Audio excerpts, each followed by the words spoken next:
আসসালামু আলাইকুম গাইস। আজকে একটা ভিন্ন ধরনের ভিডিও। আজকে সকালে ঘুম থেকে উঠেই বিভিন্ন ফেসবুকে পেজের মাধ্যমে দেখতে পেলাম যে বন্ধু ইমরানের ভালাইপুরে যে শান্তি টেলিকম নামের একটি মোবাইল শপের দোকান, সেই দোকানে দুঃসাহসিক চুরি হয়েছে। এর আগে দেখতে পেয়েছেন আমি একটা ভিডিও ছেড়েছি, সেখানে ওরা সংঘবদ্ধভাবে ভিডিওতে দেখা যাচ্ছে 4 থেকে 5 জন ওরা প্রথমে জিনিসটা ফলো করতেছে। তারপর লুঙ্গি দিয়ে কিছুটা আড়াল করে ওরা আসলে তালাটি কাটে।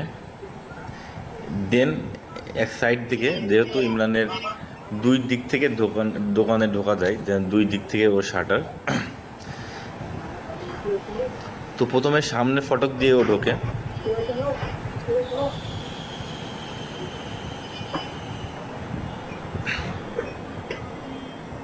মানে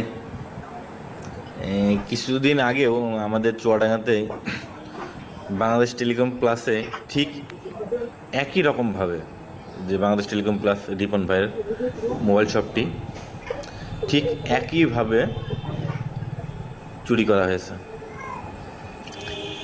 রিপন ভাইয়ের ভিডিও দেখেছিলাম, ঠিক মানে ওই রকমভাবেই ওরাও এইরকম মানে মুভমেন্ট নিয়ে চুরি করতে আসছিল, এবং ওরা কিন্তু সফল। আজকে আনুমানিক 5:45 তখন কিন্তু সকাল।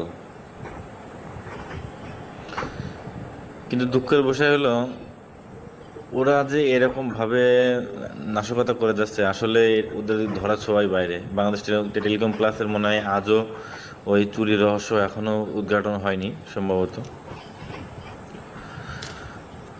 তো এইভাবে যদি কন্টিনিউয়াসলি যদি ব্যবসা প্রতিষ্ঠানে চুরি চামারি বেড়ে যায়,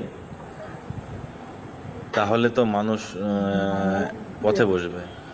এই দোকানটাকে দেখুন কিভাবে মানে সাফ করা হচ্ছে একদম, যেটা বাংলা কথায় বলে। প্রায় 120 থেকে 25 পিস ওর টাচ ফোন ছিল।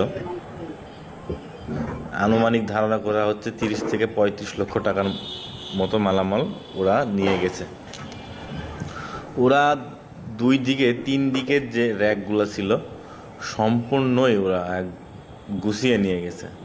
ওরা দেখা যাচ্ছে 3 থেকে 4টি ব্যাগ লোড করছে। এভাবে যদি চুরি